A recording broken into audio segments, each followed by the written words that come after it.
Summer 2026 is packed. Flights are expensive. Hotels are worse. These 10 destinations give you the same beauty at half the price. Let's go. I went through every destination worth considering for this summer and pulled the 10 that have a real window right now. The right weather, the low crowds, and prices that actually make sense. Some of these will surprise you. One of them, I think, is the single best travel decision you can make in 2026. Stay for number 1. Subscribe before we get into it. And if you're planning a summer trip, you're going to want to share this one. Number 10, Plovdiv, Bulgaria. One of the oldest continuously inhabited cities in the world. A Roman amphitheater sitting in the middle of a living city, a hilltop old town with colorful painted houses, and a food and art scene that's been quietly building for a decade. Daily budget, $35 to $50. Crowds, almost none. Summer temperatures, warm without being brutal. Plovdiv is number 10 because most of you haven't heard of it yet. Number 9, Kotor, Montenegro. Medieval walled city on a fjord-like bay, mountains dropping straight into still green water on a scale that doesn't make sense until you're standing in front of it. Entry to the old town, $3. Private room inside the walls, $25 to $40 a night. Beer on the waterfront, $2. Croatia is right next door, charging 3 times the price for a similar coastline. Kotor is the smarter move. Number 8, Tbilisi, Georgia. Crumbling balconied houses over cobblestone alleys, a Persian-era fortress on a cliff above the city, 1,600-year-old sulfur baths you can actually use for $3, and one of the oldest wine cultures on Earth. They ferment in clay vessels buried underground, and you can taste straight from them. Daily budget, $40 to $60. Summer in Tbilisi is warm, green, and genuinely unlike anywhere you've been. Number 7, Hoi An, Vietnam.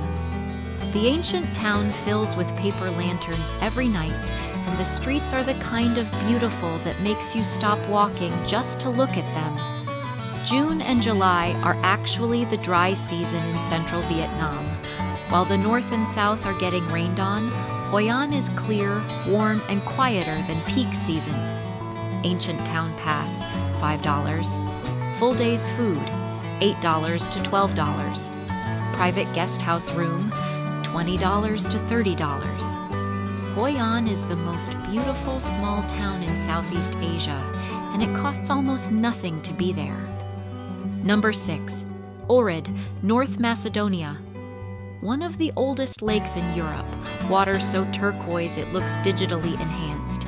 Byzantine churches built onto cliff tops above the shore, and a medieval old town that has no right being this beautiful and this affordable at the same time. Daily budget, $35 to $55. This is what Croatia's coast looked like before the world found it. And for right now, summer included, it's still yours. Number 5, the Azores, Portugal. 9 volcanic islands in the Atlantic, a landscape that looks like Iceland crossed with tropical Brazil, and the peak whale watching season running straight through summer. Direct flights from the US East Coast and most of Europe. Once you land, guest house from $30, food excellent and cheap. Daily budget, $55 to $80. There is genuinely nowhere else on Earth that looks like this, and summer is when it's at its best. Number 4, Essaouira, Morocco. Not Marrakech, Essaouira. Marrakech in summer hits 40 degrees. Essaouira sits on the Atlantic coast with a constant ocean breeze, keeping it at a comfortable 22 to 25 all summer long.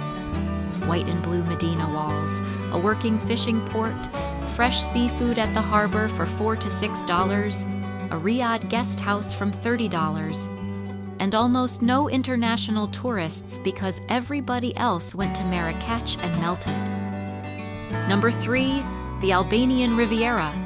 This is what Croatia's coast looked like 25 years ago. Turquoise water, dramatic cliffs, coves so clear you can see the bottom from 30 meters, and prices that feel like they're from a different decade. Beachfront guest house, $20 to $35 a night. Grilled fish with a beer on the water, $7. Daily budget, $35 to $55. Albania has the cheapest coastline in Europe, and summer is when it earns that description most. Number 2, the Faroe Islands. And yes, I know, not the cheapest. But hear me out. The Faroe Islands in summer is one of the most otherworldly landscapes on Earth. Sea cliffs that drop 700 meters, turf-roofed villages clinging to hillsides, puffins nesting at arm's reach, waterfalls that fall directly into the Atlantic. Summer is the only window. It's accessible for barely 3 months a year. Accommodation from $60 to $90 a night, daily budget $80 to $110. More expensive than the others on this list.